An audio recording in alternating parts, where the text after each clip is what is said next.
Баршаңызға ассалам алейкум. Бүгін үлкен отбасыға арналған өте дәмді бюджетный жираф пирогын дайындайтын боламыз. Міндетті түрде видеоны соңына дейін қарап, каналыма тіркеліп, жандағы қоңырауша белгісін басуды ұмытпаңыздар. Ең бірінші ыдысымызға жұмыртқамызды саламыз, үстіне қантымызды салып, шанышқының немесе венчиктің көмегімен араластырып аламыз. Үстіне алдын ала дайындап қойған ерітілген сары майымызды құямыз. Енді қайтадан барлық қоспамыз жақсылап араласқанға дейін араластырамыз. Бұл жерде миксер қолданып керек емес, барлығы қолжетімді үйдегі бар заттардан жасалады. Венчик немесе шанышқымен дайындай бересіздер. Енді басқа ыдысымызға алдын ала електен өткізіп алған ұнымызды, қопсытқыш және де какаомызды саламыз.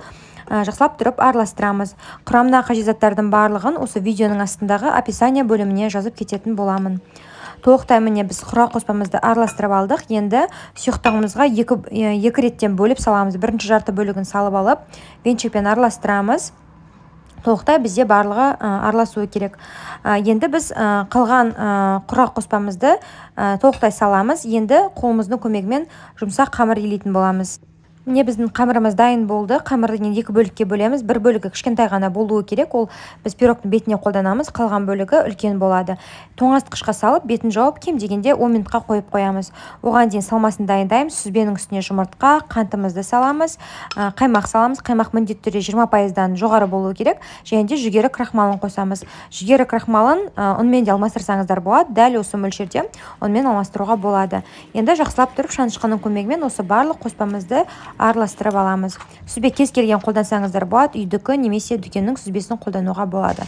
Салмамыз дайын, енді формамызды дайындаймыз. Менде осындай міне квадратный форма 4 бұрыш. Қалаларыңызша дөңгелек форма қолдансаңыздар 22 немесе 24 см жасасаңыздар болады. Қамырымызды толықтай қолымызбен басып, шетіне бортиктер шығарамыз.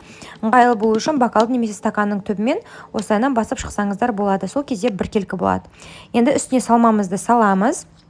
Толықтай салманы бәрін салып болғасын, қасықпен осылаймен тегістеп шығасыздар. Енді біз кішкентай бөлікте қалған қамырымызды оқытауымыздың көмегімен жайып аламыз. Өзімізге ыңғайлы болу үшін астына пергамент қағазын төсеп алсақ болады. Енді пышақтың көмегімен өзімізге кез келген ұнайтын форма жасаймыз. Дөңгелек, үшбұрыш, өзіңізге қандай форма ұнайды, соны жасай берсеңіздер болады. Мен осылай көзбен осылай формалар жасап алдым. Енді біз осы форма жасағанның шетінен қалған артық қамырларды дөңгелек етіп, қолымызбен үзіп осылайынан пирогымыздың үстіне салып шығамыз. Одан кейін шанышқымен осылай төмен қарай батырамыз. Бізге төмен қарай толықтай кіріп кету керек. Одан кейін форма жасаған қамырларды үстіне қойып шығамыз. Енді алдын ала қызып тұрған пеште 180 градуста 50 минут шамасында пісіріп аламыз. Одан кейін міндетті толыққанды суытып алуларыңыз керек. Толықтай суығаннан кейін өзімізге қажет формада кесіп алсаңыздар болады.